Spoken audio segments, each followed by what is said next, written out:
Shalom, selamat pagi Bapak Ibu serta saudara yang dikasih oleh Tuhan. Kiranya berkat, damai sejahtera dan sukacita dari Tuhan Yesus Kristus senantiasa menyertai kita sekalian. Sebelum kita mendengarkan firman Tuhan dan renungan, marilah kita berdoa. Tuhan Allah Bapa yang Maha Baik, kami sungguh bersyukur atas kebaikan dan kemurahan-Mu.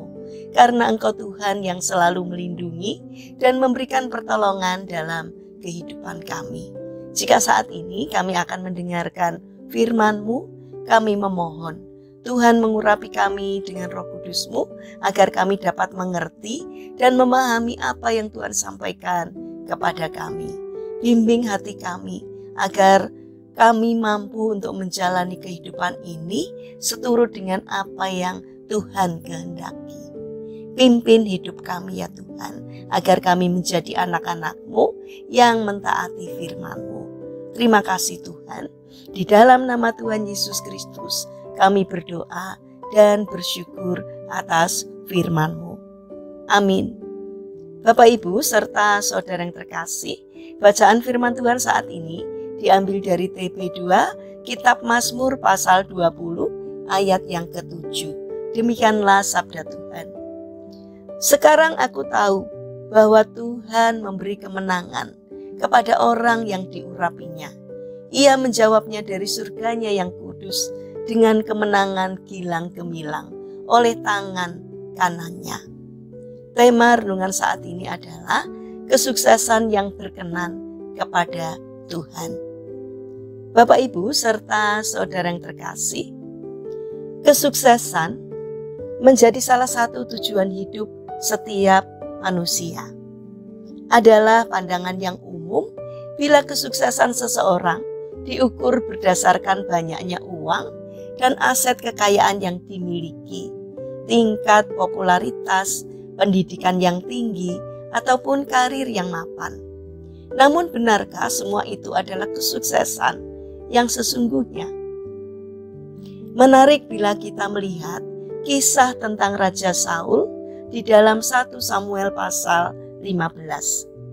Dengan mengalahkan orang Amalek, Saul tentu dianggap sebagai raja yang sukses oleh rakyatnya.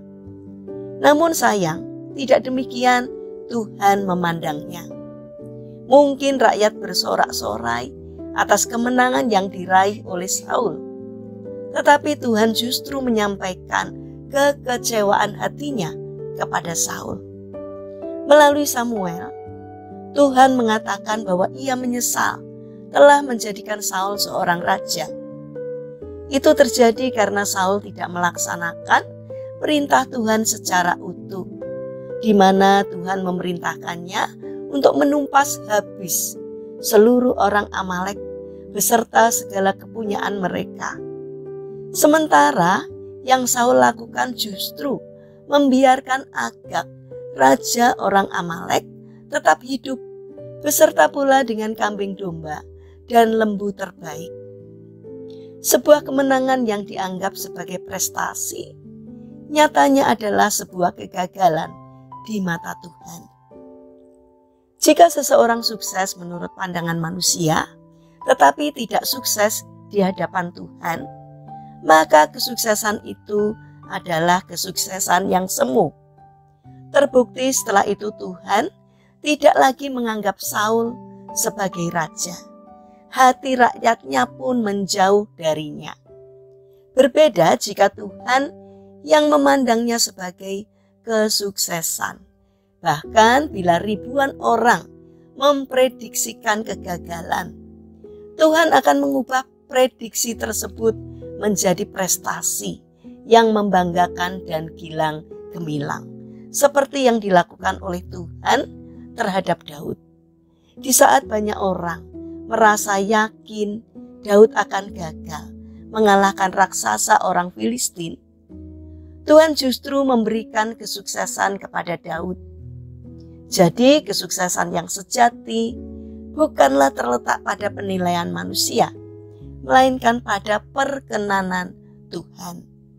Tidak peduli sehebat apa kita di mata dunia, bila kita gagal di mata Tuhan, maka sia-sialah semuanya itu.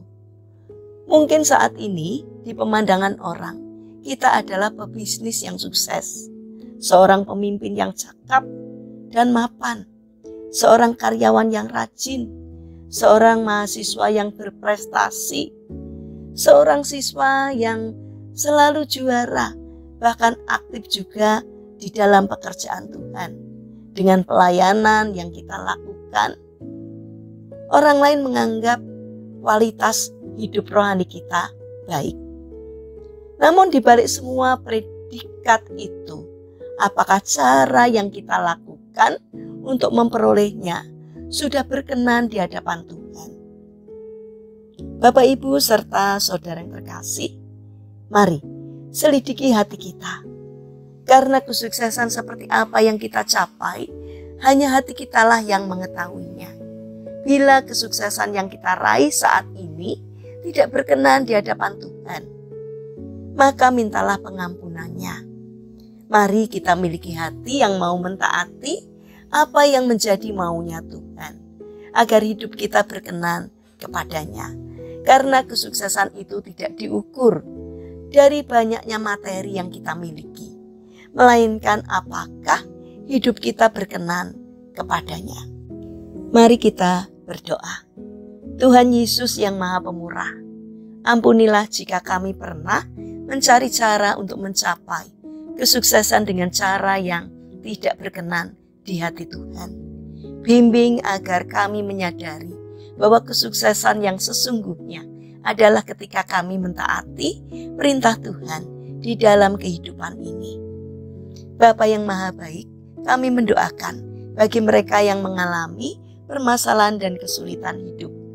Kiranya mereka tidak menyerah dan Tuhan menolong mereka agar setiap kesulitan yang dialaminya dapat teratasi karena berkat pertolongan Tuhan. Kami berdoa bagi mereka yang terbaring sakit, kiranya Tuhan berkenan untuk menyembuhkannya. Saat ini kami ingin menyerahkan seluruh aktivitas kami hari ini ke dalam tangan Tuhan. Sertai dan berkati karya kami hari ini, sehingga dapat mendatangkan sukacita, tidak hanya bagi diri kami, namun juga bagi sesama kami. Terima kasih Tuhan atas setiap kemurahan-Mu. Kami percaya bahwa Engkau mendengarkan doa dan sembahyang kami. Dalam nama Tuhan Yesus Kristus kami berdoa. Amin. Puji Tuhan Bapak Ibu serta saudara yang terkasih, kiranya firman Tuhan dan renungan hari ini dapat menjadi berkat bagi kita semua. Haleluya.